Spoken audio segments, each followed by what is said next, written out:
छत्तीसगडमधील 9 माओवाद्यांचं गडचिरोलीत आत्मसमर्पण झालंय। गडचिरोली जिल्ह्यातील 6 माओवादी मात्र बेपत्ताच आहेत। गेल्या 10 दिवसांपासून त्यांचा शोध सुरू आहे।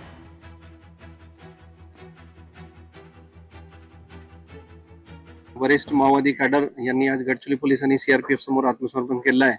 त्यांच्यावर एकूण बक्षीस 30 लाख रुपयाचे होते आणि त्यापैकी 2 कॅडरने AK-47 आणि कार्बाइन हथियारचं आत्मसमर्पण केलं आहे। सध्या आमच्या रेकॉर्डवर 6 कॅडर आहे, ज्यामध्ये 1 गडचिरोलीचे राहणारे आणि इतर 5 कॅडर आहे।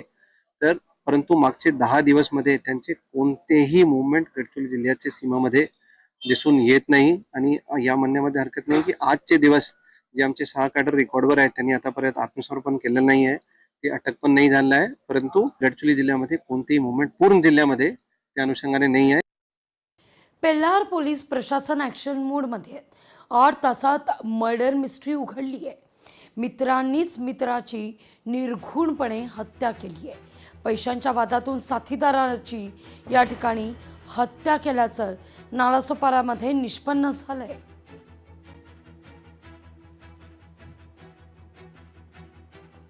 त्याला ताब्यात घेतल्यानंतर त्याच्याकडे अधिक विचारपूस केली तर त्यांनी त्याच्या मित्राची देखील म्हणजे गुन्ह्याची कबुली पण दिली आणि मित्राचं नाव सुद्धा सांगितलं, तर त्या मित्राला सुद्धा आम्ही ताब्यात घेतलेला आहे। म्हणजे एवढा गंभीर असलेला हा आणि ज्याच्यामध्ये कुठल्याही प्रकारचा मैताची ओळख पटण्यासारखी नव्हती, तर अशा चॅलेंजिंग परिस्थितीमध्ये पेल्लार पोलीस स्टेशनची जी डिटेक्शन टीम आहे आणि पूर्ण जे अधिकारी स्टाफ आहे, तर यांनी अत्यंत मेहनतीने आणि सलग परिश्रम करून अगदी 12 तासाच्या आतमध्ये हा खुनाचा गुन्हा उघडकीला आणलेला आहे।